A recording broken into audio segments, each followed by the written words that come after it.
Fala aí, galera, tranquilo? Tudo beleza com vocês?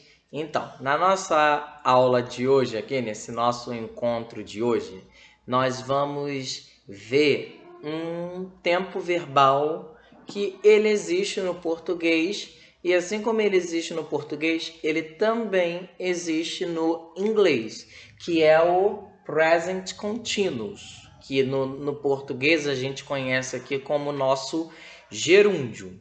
Então, como é que acontece esse present continuous ou esse gerúndio?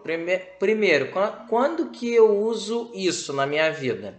É quando existem algumas situações em que esse tempo verbal ele pode ser utilizado.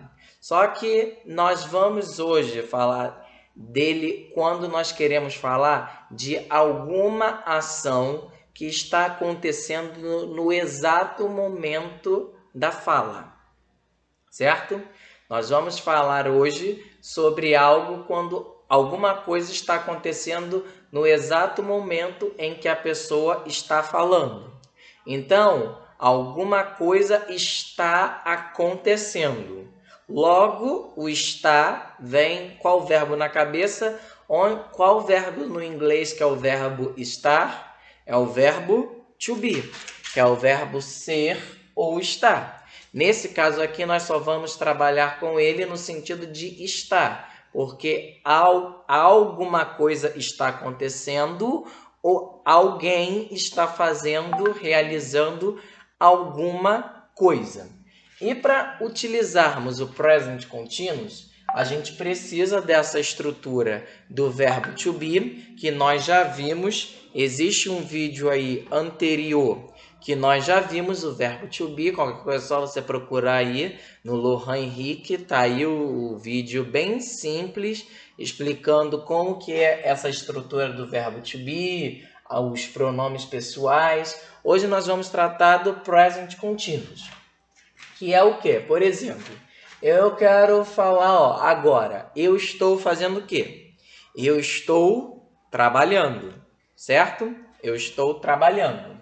Então, como é que é eu estou? Eu tenho aqui I am, né? I am. I am. Eu estou. Mas eu estou o quê? Eu estou trabalhando. Então, como é que é este trabalhando em inglês? Primeiro eu tenho que saber como que é o verbo trabalhar, porque o verbo ele não vem como trabalhando. É o verbo trabalhar e aí existe uma variação de gerúndio, que é esse ando, que aí ele vai pro trabalhando, mas a forma original dele é o quê? É o trabalhar. Então, como é que é o verbo trabalhar em inglês? É o work. No caso aqui é o to work.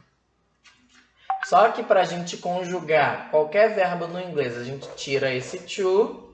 Eu tenho o quê? Work. Então, eu venho e coloco o quê?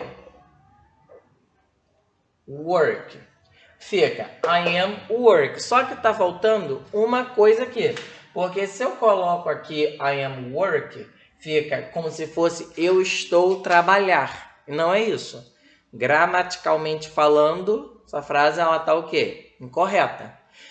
Porque o que acontece? Eu tenho que colocar, assim como eu tenho que colocar aquele ando, endo e indo no português, eu estou comendo, eu estou falando, eu estou bebendo, eu estou dormindo. Eu tenho também no inglês, só que no inglês é mais fácil, porque no inglês, sempre que eu quero colocar um verbo no present continuous, é só eu acrescentar ing a esse verbo. Então, eu venho aqui e coloco o ing. Aí a frase fica correta. I am working. Eu estou trabalhando. Certo? Então, aqui essa frase ela é afirmativa. Vamos fazer com outro verbo? Vamos colocar o verbo study, que é o estudar. Vamos dizer que ele está estudando. Deixa eu apagar aqui embaixo para a gente fazer aqui, ó. Ele está, como é que é? He is. He é ele e is é o verbo to be de he.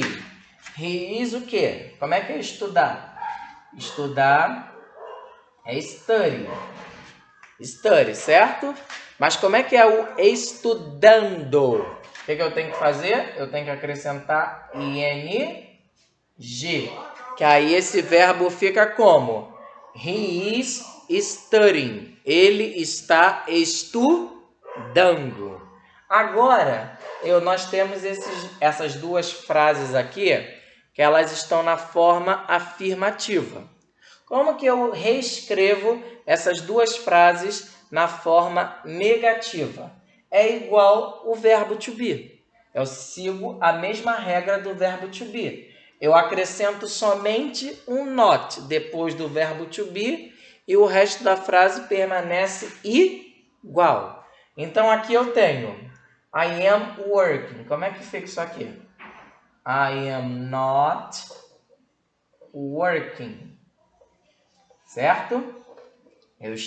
É só eu acrescentar um not depois do verbo to be e o resto eu mantenho igual. Viram que aqui foi isso que eu fiz? Ó, eu coloquei, a única coisa que eu modifiquei aqui é que eu coloquei um not depois do verbo to be. O resto permaneceu tudo igual. O he is studying, ele está estudando. Como é que fica? Mesma coisa, é colocar o not depois do verbo to be. Então vai ficar como? He is not studying. Ok? Agora, por último, nós temos a forma afirmativa. Interrogativa. A afirmativa foi a primeira. Nós temos a forma interrogativa. Como é que é a forma interrogativa? Eu pego o quê? Esse início aqui, eu não tenho I am. Eu faço o quê? Eu inverto. Eu inverto aqui o pronome pessoal e o verbo to be e mantenho o resto igual. Aqui, por exemplo, eu tenho I am working. Como é que fica isso? Eu inverto esse início. Se eu inverto I am, vira o quê? Am I. Am I o quê? Working. Esse working, ele permanece igual. E no final tem que ter o ponto de interrogação, porque é uma pergunta. Aqui eu tenho he is studying, não é? Eu esqueço not. O not é só na negativa. Na interrogativa, eu esqueço not. Eu volto aqui, eu sempre tomo como base a afirmativa. Se eu inverter esse início aqui, ó, que é o que a gente tem aqui. Eu botei aqui, ó. I am, you are, he is, she is, it is, we are, you are e they are. Se eu inverter isso aqui, eu tenho o quê? Is here. O he is, eu inverto, vira is he. Is he o quê? Studying.